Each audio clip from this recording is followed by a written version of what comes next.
I have separated from my partner of nearly 7 years a day after learning of her cheating on me. I am writing this as a bit of journaling exercise and maybe for some support from people who have been through the same. Thanks for being so welcoming. We have been together since 2015, and early on I planned for this to be a lifelong relationship. It was rocky along the way, and this is part of the reason I never managed to propose. However, there is still a very mature ring fund, which will go somewhere else now I'm sure. Around 2019 I began to think that maybe our relationship was not going to be like how I had imagined it. We fought a lot, nothing physical of course, just disagreements and mutual pouting and discontent. Our sex life dropped off significantly after 2016 for medical reasons, and it never really seemed to recover. In June of last year, we had a Dan where she said, in as many words, that I did not satisfy her, I had never satisfied her, and the thought of me in bed made her sick. It was very upsetting at the time, and in hindsight I should have called our relationship then, but we decided initially that we would try to work our way through our problems, and we also ended up having a 4-month COVID-19 hard lockdown shortly afterwards, so I didn't want to throw her onto the street or anything. Around September, I discovered she had been s-ing some guy overseas, a total breach of trust, but I decided I would bracket it because there was nothing physical, and even though we never discussed it openly I thought she knew that I knew. I never broached this directly, but we eventually decided we would go to couples therapy.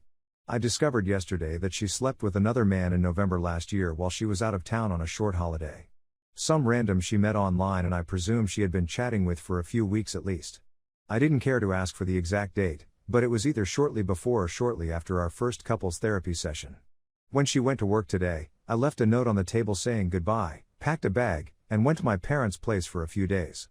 This evening after she came home we had an hour-long SMS-only discussion, I don't want to talk about aloud, I can't put my words together in time to speak them, where she took responsibility for everything, promised to change, and asked if I would come back. I appreciated her honesty. I believe everything she has said, this is completely unlike her, something she acknowledged, and she is afflicted by both mental illness and gruesome sexual trauma as a child and young adult, but I said that this was a hard barrier for me and I would not consider coming back, even if we continue to seek couples therapy for this issue. I said I would consider going back to our therapist to work through the breakup process as we had discussed this previously in one of our sessions and I can see how it could be helpful. It is also something our therapist has worked on. Even if we could make our way past this and she found a way to fix herself, it would always be a part of our past, and something I will never be able to reconcile myself with while we were in a relationship. I don't fully believe that there has only been one other man. I asked how many other people she has had sex with during our relationship, and she said one, but I think this might have been a very strict definition of sex and that she has been emotionally and physical cheating with several other men over at least the past 6 months and even up until now. She said that this is a part of her life which feels like it's without consequence, and although that is obviously wrong I can understand what she is saying. Anyway, the number doesn't matter, one is one too many.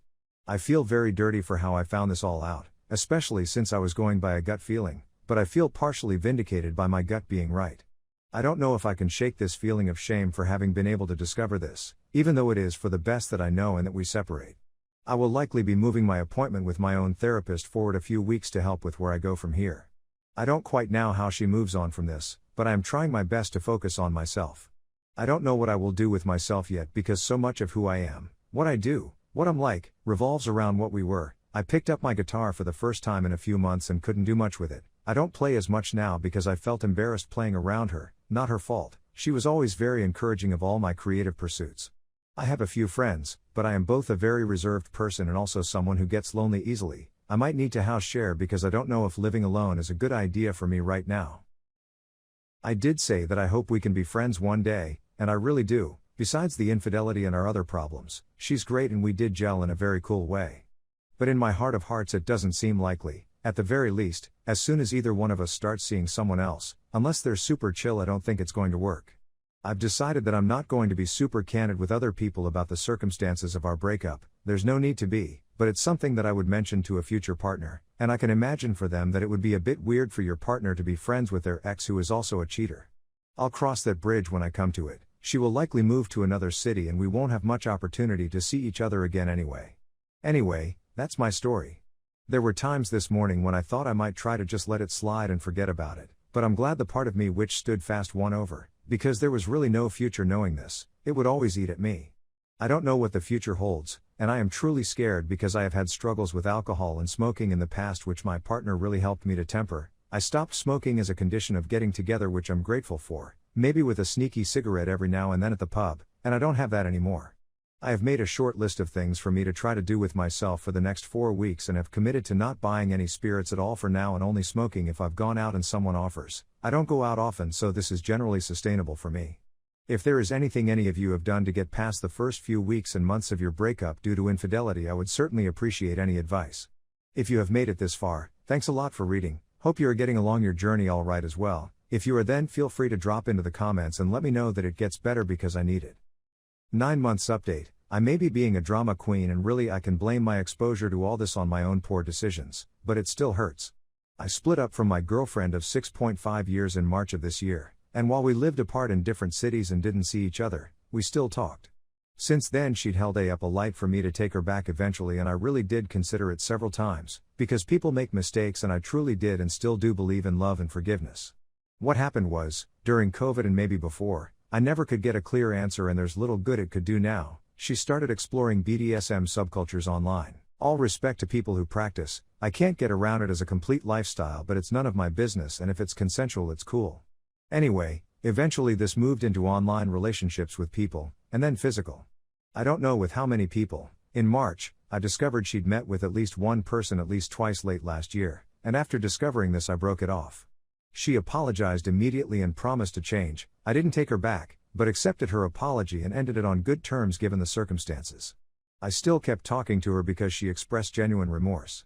She had troubles of all kinds since March: money, work, physical health, mental health, accommodation, etc., and at various times I tried to help where and if I could while trying to maintain my independence and distance.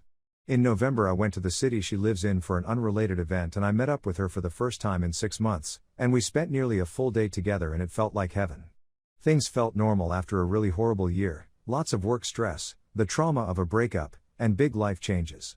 There were a lot of mutual tears and there was silent enjoyment of each other's company in her flat. It was the best I'd felt since before we broke up. After that we kept talking frequently. A few days ago she said she had something to tell me that might change my opinion of her. It was that she's still right in the thick of her new lifestyle, and that while she felt it wasn't who she really was, she was still happy to live it, possibly to get it out of her system. In my foolish curiosity, I poked around the website I figured she would have used to congregate with other people exploring their lifestyle, and found her under her posting under the same old handle she always has, with all the media you would expect. The person there looks the same, but they're not the same as the person I fell in love with. I don't actually have a problem with people discovering new directions for themselves and having consensual fun outside a committed relationship. That's not the point.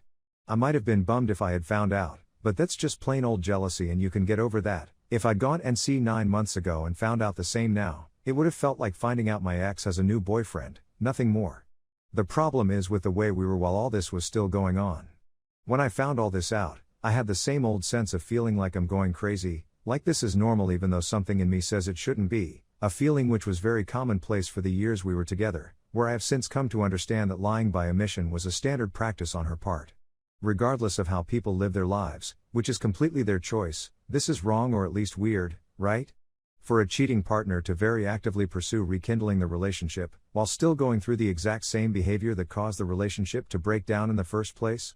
It's almost like a cheating partner still going around with the person they cheated on you with while asking you to take them back. Not quite the same, but the similarities are there.